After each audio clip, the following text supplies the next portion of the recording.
कानपुर और कन्नौज में इत्र व्यापारी पीयूष जैन के घर चल रही रेड सोमवार को भी जारी रही और सोमवार को भी कन्नौज वाले ठिकाने से करोड़ों रुपए बरामद किए गए। पिछले 4 दिनों से चल रही इस रेड में डीजीजीआई की टीम को पीयूष जैन के घर से सोना और चंदन का तेल भी मिला है। दूसरी तरफ टैक्स चोरी के मामले में पीयूष जैन को 14 दिन की न्यायिक हिरासत में भेज दिया गया है। कोर्ट में पेशी से पहले पीयूष जैन ने कानपुर में काकादेव थाने में रात बिताई।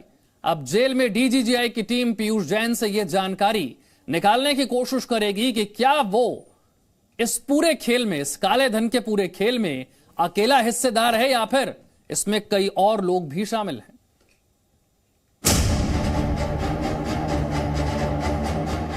196 करोड़ स्क्रीन पर दिख रहा यह आंकड़ा वो रकम है जो पीयूष जैन के ठिकाने से मिला है।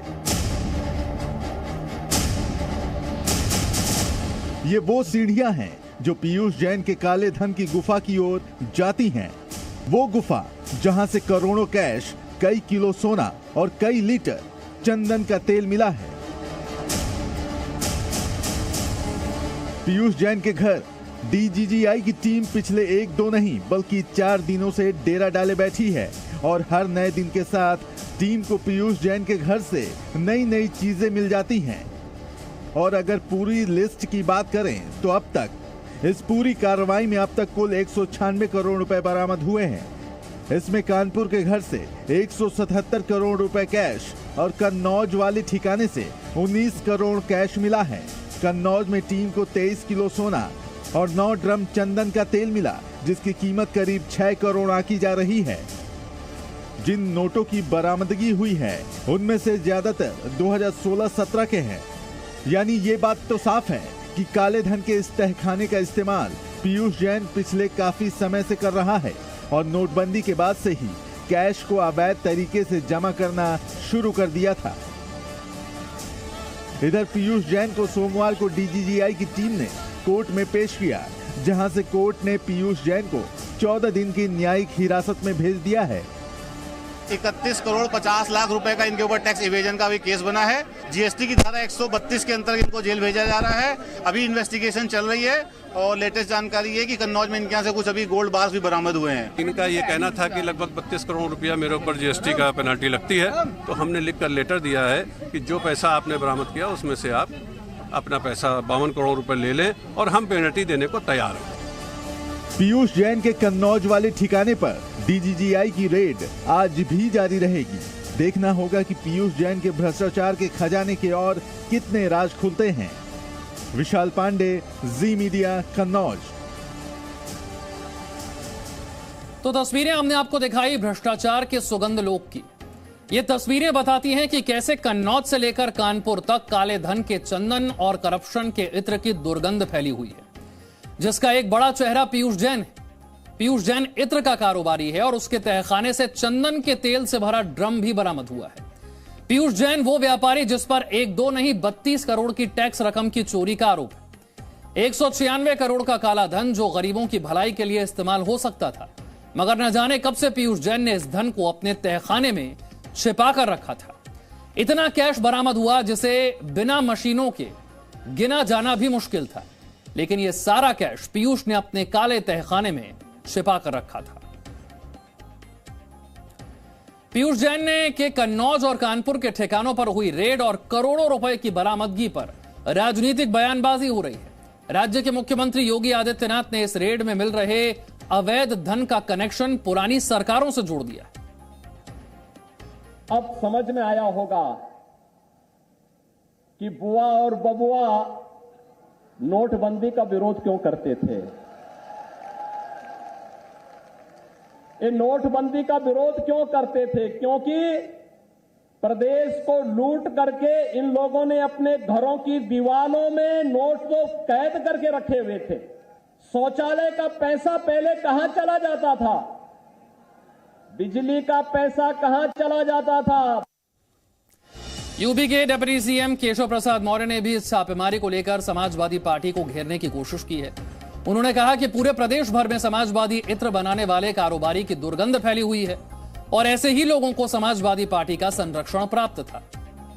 समाजवादी पार्टी के इत्र बनाने वाले की दुर्गंध उत्तर प्रदेश में फैली है और समाजवादी पार्टी इस प्रकार के भ्रष्टाचार करने वालों का संरक्षण करने वाली पार्टी के रूप में उत्तर प्रदेश की जनता की नजर में आ चुकी है और ऐसा भ्रष्टाचार उत्तर प्रदेश में करने वाला कोई बख्शा नहीं जाएगा।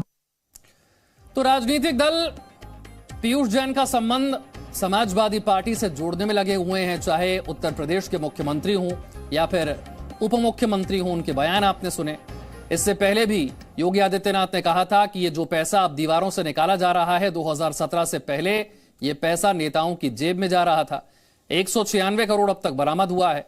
टैक्स चोरी में पीयूष जैन को 14 दिन की न्यायिक हिरासत में भेज दिया गया है। जितेंद्र मेरे सहयोगी और जानकारी के साथ जुड़ गए हैं। जितेंद्र, अब एजेंसियों के सामने जो सबसे बड़ी चुनौती है वो ये जानकारी इकट्ठा करना कि इस पूरे खेल में पीयूष जैन अकेला था या फिर उसके साथ कई और लोग थे। ये सब कुछ कब से चल रहा था और क्या कोई और ठिकाने भी है जहां पर और सोना चांदी या फिर कैश हो सकता है? बिल्कुल सही कहा विशाल, क्योंकि जो डीजीआई की जो टीम है जिसने ये सर्चेस की है, अब इस पूरे मामले को लेकर के 2 टीम शामिल हो गई है, एक जीएसटी इंटेलिजेंस और इसके साथ ही डीआरआई। सबसे बड़ी बात यह है कि पिछले काफी समय से जिस तरह से जीएसटी की चोरी की जा रही थी, पीयूष जैन एक सिस्टमेटिक ढंग से ये चोरी कर रहा था और जो कैश में पैसा लेकर के अपने घर में छिपा रहा था, तहखाने बना करके उसके अंदर पैसे रखे हुआ था। तो इस जीएसटी की चोरी में कौन कौन लोग शामिल थे, इसका पता लगाया जाना बेहद जरूरी है, क्योंकि जब तक लोकल ऑफिशियल्स या कहीं ना कहीं लोकल जो लोग थे, या चाहे वो कोई पॉलिटिशियंस हो या जीएसटी के अधिकारी हो, इन सब का पता नहीं लगता है, तब तक इस तरह की चोरी जो है वो रुक नहीं सकती है। इसके अलावा जिस तरह से विदेशी मार्का का सोना पीयूष जैन के पास से मिला है, तो ये स्मगलिंग का भी मामला बनता है, क्योंकि भारत के अंदर अगर इस तरह से सोना लाया गया है और वो फॉरेन मार्किंग का सोना है और 23 किलो सोना है जिस पर फॉरेन मार्किंग है, तो कहीं ना कहीं स्मगल करके या जो भारत के अंदर अवैध तरीके से लाया गया था उसको भी पीयूष जैन ने रखा हुआ था।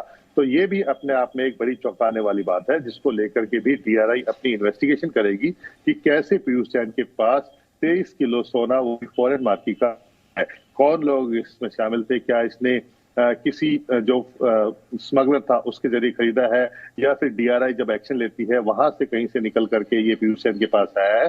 तो ये सबसे अहम चीजें रहेंगी। इसमें एक अहम बात ये भी है विशाल, की शुरुआत में जिस तरह से जानकारी मिल रही थी कि जो इतना सारा नगद बरामद हुआ है उसको लेकर के इनकम टैक्स शामिल हो गई है, लेकिन ये जीएसटी ने साफ कर दिया है डीजीआई की टीम ने कि इसमें इनकम टैक्स की किसी तरह की इन्वॉल्वमेंट नहीं है जांच में। सिर्फ 2 टीमें इस पूरे मामले की जांच कर रही है, जीएसटी और इसके साथ ही डीआरआई।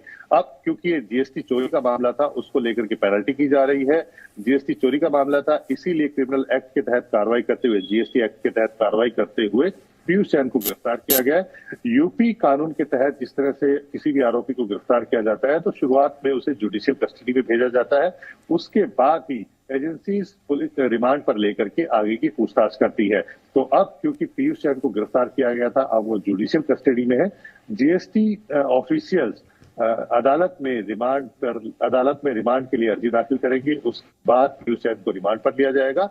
और क्योंकि ये पूरा जो ऑपरेशन था अहमदाबाद जोनल का ऑपरेशन था, तो इसलिए रिमांड पर अहमदाबाद ले जाया जाएगा, ताकि वहां पर इससे पूरी तरह से पूछताछ की जा सके और पूछा जा सके कि आखिर कितने सालों से वो जीएसटी की चोरी कर रहा था, कौन कौन लोग इसमें शामिल थे। अभी तो हालांकि पीयूष जैन ने ये माना है कि सारा पैसा उसी का था, लेकिन जिस तरह से यूपी में चुनाव होने वाले हैं और इतना नगद घर से कैश घर से बरामद हुआ है और जिस तरह से छिपा कर रखा गया था, तो कहीं ये ऐसी बात तो नहीं है कि किसी और के पैसे को अपना बता बिल्कुल इस इत्र के कारोबार के तार जो हैं वो कहां तक जा रहे हैं, ये पता लगाना अभी बाकी है। बहुत बहुत शुक्रिया जितेंद्र इस जानकारी के लिए। Presenting B news app available on Google Play and App Store. Download it now.